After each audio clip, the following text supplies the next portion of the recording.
Assalamualaikum warahmatullahi wabarakatuh. Perkenalkan, saya Mayuna Saferlia Putri, kelas 10-3 absen 25. Di sini saya akan menjelaskan tentang statistika beserta contoh permasalahan yang sedang beredar sekarang. Baik, statistika itu sendiri adalah sebuah ilmu yang mempelajari bagaimana cara merencanakan, mengumpulkan, menganalisis, lalu menginterpretasikan, dan akhirnya mepresentasikan data. Singkatnya, statistika adalah ilmu yang bersangkutan dengan suatu data. Statistika merupakan ilmu yang berkaitan dengan data, dan statistik adalah data itu sendiri, informasinya atau hasil penerapan algoritma statistika pada suatu data tersebut. Fungsi dari statistika adalah untuk pengumpulan data, pengolahan data, penarikan kesimpulan, dan memprediksi keadaan dari hasil pengolahan data. Dilihat dari peran dan fungsi statistika itu sendiri sangat diperlukan dalam kehidupan, maka sangat perlu menguasai statistika dengan baik. Nah, contoh permasalahan yang saya ambil adalah prestasi siswa-siswi SMA Negeri 1 Wonogiri yang menurun akibat pandemi. Permasalahan yang beredar tersebut membuat saya, selaku siswi SMA Negeri 1 Wonogiri, terdorong untuk meninjau kebenaran dari permasalahan tersebut. Selanjutnya adalah langkah pengambilan data atau pengumpulan data.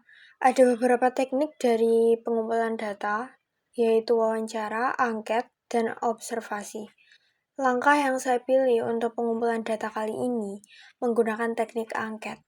Angket adalah teknik pengumpulan data dengan cara menghasilkan pertanyaan tertulis untuk dijawab secara tertulis pula oleh responden. Angket berisi kumpulan pertanyaan-pertanyaan tertulis yang digunakan untuk memperoleh informasi dari responden. Saya menggunakan Google Form sebagai media angket yang kemudian link dari Google Form tersebut saya berikan kepada teman-teman kelas saya. Pengumpulan data melalui angket yang saya lakukan mendapatkan hasil sebagai berikut. Oke, selanjutnya kita lanjut ke bab 2, analisis data, bagian penyajian data.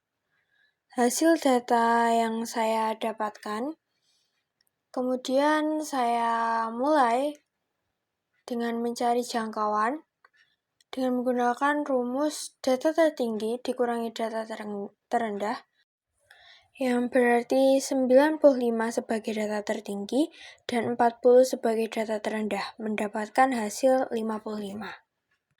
Kemudian kita akan mencari banyak kelas dengan cara 1 tambah 3,3 log n, dengan n adalah banyaknya data. Sehingga berdasarkan data tersebut memperoleh hasil sebanyak 6 kelas. Selanjutnya, kita akan mencari panjang interval dengan rumus jangkauan dibagi banyaknya kelas sehingga berdasarkan data tersebut memperoleh hasil 10. Kemudian, batas bawah kelas interval pertama digunakan datum terkecil yaitu 40, sehingga batas atas kelas interval pertama adalah 40 ditambah 10 dikurangi 1 sama dengan 49 dan memperoleh data sebagai berikut. Berdasarkan penyajian data di atas, kita dapat menggambarkan histogram. Histogram adalah penyajian distribusi frekuensi menggunakan diagram batang tegak. Pada histogram, antara dua batang yang berdampingan tidak terdapat jarak sehingga tiap-tiap batang terhimpit satu sama lain. Sumbu datar pada histogram menyatakan kelas-kelas interval dan sumbu tegak menyatakan frekuensi. Berikut histogram yang dapat saya gambarkan. Selain histogram, dari penyajian data di atas, kita juga dapat menggambarkan diagram garis. Diagram garis merupakan suatu grafik berupa garis lurus yang menghubungkan titik tengah suatu data dengan data yang lainnya. Dalam penggunaannya, diagram garis memiliki fungsi yang sama dengan diagram batang, yaitu menyajikan data dalam kurun waktu tertentu.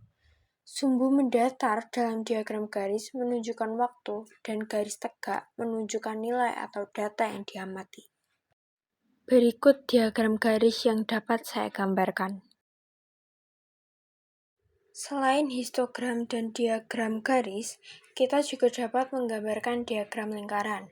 Diagram lingkaran adalah jenis diagram yang menunjukkan sebuah data maupun hasil angka dalam grafik melingkar menyerupai lingkaran.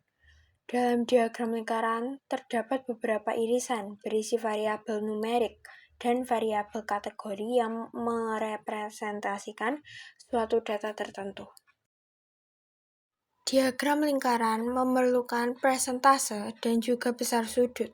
Presentase dicari dengan cara frekuensi dibagi banyaknya data dikali dengan 100% dan besarnya sudut diperoleh dari frekuensi dibagi dengan banyaknya data dikali dengan 360.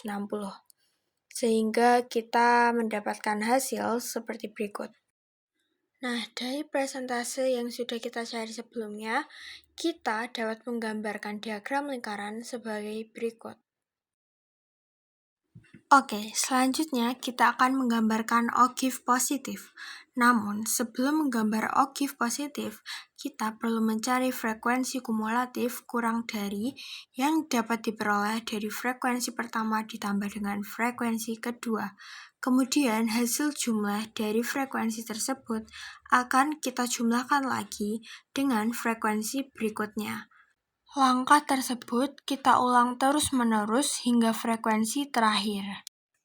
Setelah frekuensi kurang dari sudah kita tentukan, kita dapat menggambarkan aktivitas sebagai berikut ini. Setelah menggambarkan ogive positif, kita juga akan menggambarkan ogive negatif. Kita perlu mencari frekuensi kumulatif lebih dari yang dapat dicari dengan cara frekuensi terakhir ditambah dengan frekuensi sebelumnya. Kemudian hasil dari penjumlahan tersebut akan ditambahkan dengan frekuensi sebelumnya. Seperti itu akan kita ulang terus-menerus hingga frekuensi yang pertama. Oke, selanjutnya kita sudah sampai pada pemusatan data. Hasil data nilai fisika siswa-siswi kelas 10-3 adalah sebagai berikut. Langkah pertama yang akan kita cari adalah mean atau rata-rata. Mean adalah nilai rata-rata dari beberapa buah data. Pada data tunggal, nilai mean dapat dicari dengan menjumlahkan semua data yang kemudian membaginya dengan banyak data. Nilai mean dapat kita peroleh dengan menjumlahkan semua data yang kemudian membaginya dengan banyak data. Sedangkan untuk data kelompok, penyajian data diberikan dalam beberapa kelas, sehingga nilai cetak KI yang pasti tidak diketahui. Sehingga kita membutuhkan cara lain untuk mengetahui nilai min data kelompok. Cara menghitung nilai min pada data kelompok dapat dilakukan pendekatan melalui rumus min data kelompok. Nah, untuk mencari min, kita perlu nilai tengah F, I dikali XI atau nilai tengah dikali frekuensi dan juga frekuensi kumulatif. Rumus mencari min adalah X bersama dengan sigma F I dikali XI dibagi dengan sigma Fi, sehingga berdasarkan rumus tersebut kita dapat memperoleh min 69,83. Nilai tersebut dapat kita bulatkan menjadi 70. Selanjutnya, kita akan menghitung nilai tengah atau median. Median sendiri adalah nilai tengah data setelah diurutkan. Rumus untuk menghitung median adalah median sama dengan TB, N per 2 dikurangi FK per F dikali dengan P, dengan pengertian TP adalah tepi bawah kelas median, FK adalah frekuensi kumulatif kelas sebelumnya, F adalah frekuensi kelas median, dan P adalah panjang interval. Sehingga dengan menggunakan rumus tersebut, kita mendapatkan median dari data tersebut, yaitu adalah sebanyak 65,5 yang dapat kita bulatkan menjadi 66. Selanjutnya kita akan menghitung modus. Apa sih modus? Modus merupakan nilai yang sering muncul dalam suatu kelompok data. Untuk data tunggal, modus dapat ditentukan melalui nilai yang sering muncul. Nilai modus dari penyajian data kelompok berada pada interval kelas dan frekuensi paling tinggi. Rumus untuk mencari modus dapat kita tuliskan. Modus sama dengan TB ditambah dengan D1 per D1 plus D2 dikali dengan P. Dengan pengertian TB adalah tepi bawah kelas modus, D1 adalah selisih frekuensi kelas sebelumnya dengan kelas frekuensi kelas modus. D2 adalah selisih frekuensi kelas selanjutnya dengan kelas modus. Dan P adalah panjang interval. Sehingga dengan menggunakan rumus tersebut, kita dapatkan modus dari data, yaitu 66,5.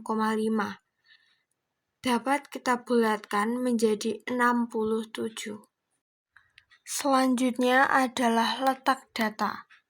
Letak data hasil data nilai fisika adalah sebagai berikut. Yang pertama akan kita cari adalah kuartil ke-1.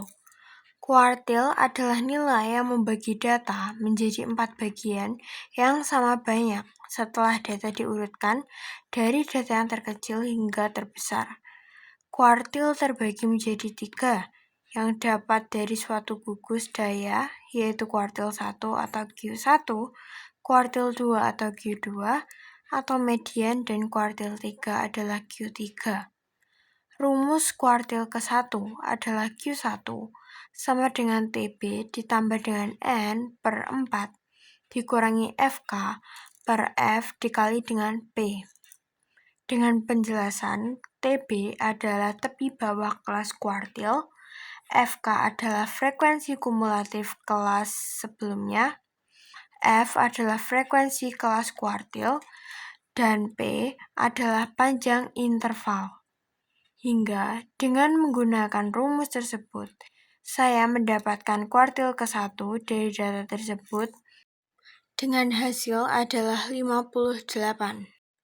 Selanjutnya, kita akan mencari kuartil ketiga. Rumus dari kuartil ketiga adalah Q3 sama dengan TB plus 3N per 4 dikurangin FK per F dikali dengan P. Dengan penjelasan TB adalah tepi bawah kelas kuartil, FK adalah frekuensi kumulatif kelas sebelumnya, dan F adalah frekuensi kelas kuartil, P adalah panjang interval. Dengan menggunakan rumus tersebut, kita dapatkan nilai kuartil ketiga. Dari data tersebut, kita dapatkan hasil 73. Selanjutnya, kita akan mencari desil ke-8. Desil ialah suatu istilah yang menunjukkan pembagian data menjadi 10 bagian sama besar. Sebelum menentukan desil, data harus kita urutkan terlebih dahulu. Rumus desil ke-8 adalah D8 sama dengan TB ditambah dengan 8N per 10 dikurangi FK per F dikali dengan P. Penjelasan TB adalah tepi bawah kelas kuartil, FK adalah frekuensi kumulatif kelas sebelumnya, F adalah frekuensi kelas kuartil, dan P adalah panjang interval. Dengan menggunakan rumus tersebut, akan kita dapatkan hasil dari desil ke-8 adalah 74,5. Hasil tersebut dapat kita bulatkan menjadi 75. Selanjutnya, kita akan menghitung persentil ke-90.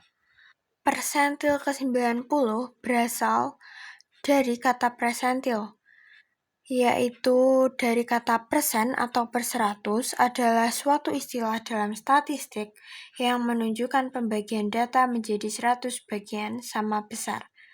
Pada prinsipnya, persentil sama dengan desil. Hanya saja sebar datanya lebih luas 10 kali lipat. Rumus dari persentil ke 90 yaitu P90 sama dengan TB ditambah dengan 90N per 100 dikurangi FK per F dikali dengan P. Dengan penjelasan TB adalah tepi bawah kelas persentil, FK adalah frekuensi kumulatif kelas sebelumnya, F adalah frekuensi kelas persentil, dan P adalah panjang interval. Sehingga dengan menggunakan rumus tersebut, kita dapatkan hasil dari persentil ke 90 adalah 66. Selanjutnya adalah ukuran penyebaran. Ukuran penyebaran adalah ukuran yang menyatakan seberapa jauh penyimpangan nilai-nilai data dari nilai pusatnya, atau ukuran yang menyatakan seberapa banyak nilai-nilai data yang berbeda dengan nilai pusatnya. Untuk mencari simpangan rata-rata variasi dan simpangan baku akan lebih mudah jika kita melengkapi tabel berikut. Nah, pada tabel berikut ini, yang baru yakni Fx atau frekuensi dikali dengan nilai tengah, kemudian X min X per yakni nilai tengah yang dikali dengan rata-rata. Kemudian Fx min X per adalah frekuensi yang dikali dengan X min X per. Kemudian X min X per kuadrat atau X min X per dikali dengan X min X per. Kemudian F X min X per kuadrat atau frekuensi dikali dengan X min X per kuadrat yang tadi telah dihitung. Untuk mencari rata, kita dapat menggunakan rumus X per sama dengan sigma Fx per sigma F, sehingga X per sama dengan 2095 per 30, menghasilkan 69,83. Selanjutnya adalah simpangan rata-rata.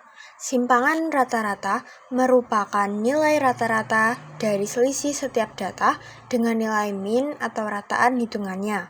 Rumus simpangan rata-rata dituliskan dengan sigma F dikali dengan X min X per sigma F.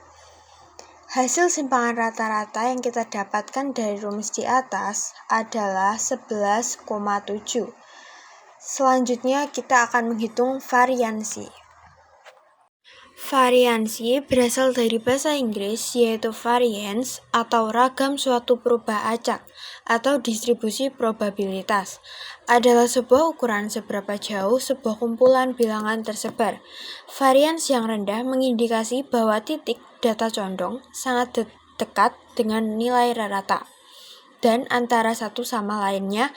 Sementara varians yang tinggi mengindikasikan bahwa titik data sangat tersebar di sekitar rata dan dari satu sama lainnya. Rumus variansi adalah S kuadrat sama dengan sigma F dikali dengan X min X per kuadrat per sigma F, sehingga hasil variasi nilai fisika kelas 10 3 yaitu 204,88.